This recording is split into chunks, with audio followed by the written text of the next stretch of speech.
So Instagram's been doing this thing where they block all of our content. So I've been thinking about doing some more long form videos, not crazy long, but different than what we've been doing with Instagram. Now this is nice because it gives us the opportunity to be more informative. So looking forward to some of that.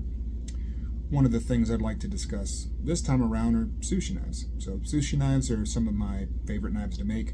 They're very task specific. The Japanese are all about specific uses of specific tools. So when you get something like breaking down a fish, in Western cooking, you're going to use one, maybe two knives.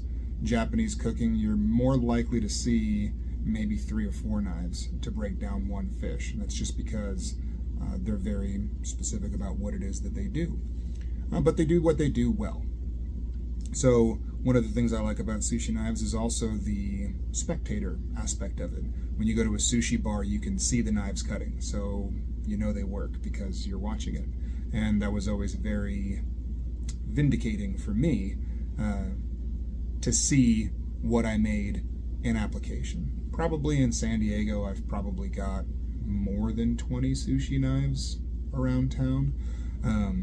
That gives me a large body of work to see what doesn't work, what does work, things I can improve upon, and these have been in sushi restaurants for years. So it's nice to be able to have a body of work to look at, as well as, since I'm using new materials, I'm going to encounter different challenges than a traditional Japanese knife maker. What we've got here is a Magnacut Deba. So there's probably only, I want to say, 6 sushi knives made at a Magnacut in the world right now. I think I made the other 5. If you've heard of another Magnacut sushi knife, let me know. I'd be interested to see what they were doing with it. But Debas are interesting. They are a fillet knife.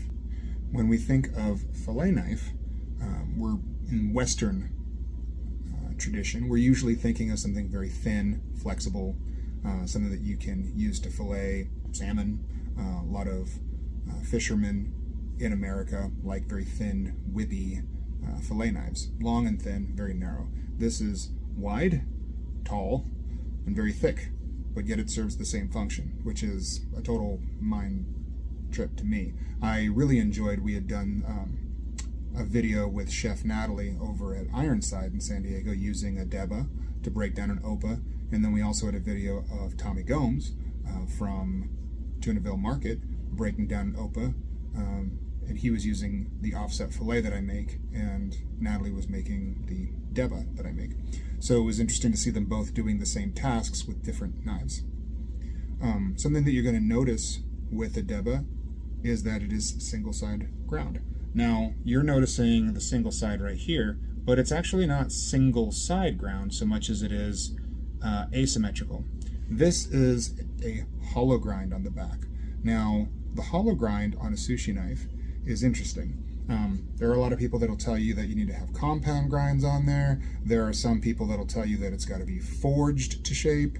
There are a lot of things that are said about it. Really, what it has to do is when you lay this side flat on a whetstone, the only thing that's connecting is the outer periph of the blade. And the reason to do that is this is going to lay down flat, and you're going to sharpen it up to that line, and it's going to go all the way to the edge, so there's no secondary bevel. And then once you develop the burr on the backside, you can lay it down flat. So if you were to really think about how this geometry is, the hollow on the backside is a very large radius. I prefer over 50 inches, but below 72 inches. 72 inches, the ura wears out too quickly. Under 50 inches, and the blade will start to lead one way a little bit too much. The idea that you're creating an air pocket is erroneous. You're not creating an air pocket, it's just for ease of sharpening. But so it's interesting, right? So you're creating this hollow on the backside and a single side bevel on the other, but it gets very sharp despite it being a very thick piece. Now with Magnacut, you have the added issue of it being very abrasive wear resistant. So it's going to create a lot of heat as you grind it, especially on a nice big, wide, flat grind like this. So keeping it cool is definitely a challenge. You don't want it to warp. You want it to be nice and straight. There's a little, and it also like messes with your mind because as you're looking at it, because it's so much going on geometrically, as you look down, it looks bent even if it's not. So it's kind of an interesting thing. Traditionally, sushi knives are not full tang. Mine are. It makes it much more balanced. So as a traditional Deba is going to be very blade heavy, this is definitely blade heavy, but you might find the pinch screw like right here is the balance point, which is not terrible for a blade as thick as it is. The Japanese have been historically very resource poor, so that's why they don't have full tang blades historically. They have a smaller amount of iron on the islands, so it doesn't make sense to put them in the handles. Now we have modern technology, modern resources, it makes a better, stronger blade. It also makes it so it's easy to disassemble, clean underneath it, resurface the blade over the years. I've done it for a lot of years, and I've definitely seen an uptick in people using removable hardware for their knives, specifically culinary knives. So, this one is an 8-inch Deba. You're going to want to get a Deba specific to the size of fish that you are breaking down the most. It's going to be able to handle bones. That's kind of interesting to a Deba, unique to a Deba as opposed to a Western fillet knife. Western fillet is going to be thin and narrow, and they won't be able to handle the actual slicing of larger fish bones, whereas a Deba can break right on through that. You'll be able to separate out collars. Hamachikama is yellowtail collar. There's a lot of things you can do with a fish with a thicker blade that's still super sharp that you just can't do with a regular fillet knife. So kudos to the Japanese for that. Other modifications I've done is I definitely round the spine. I definitely round the inside finger choil. The finger choil is not a 90-degree angle. You know, our fingers are round. So I wanted to be able to feel comfortable in there. Still do the taper at the front of the handle. And you'll notice I do hexagonal type handles, and that's so it can index.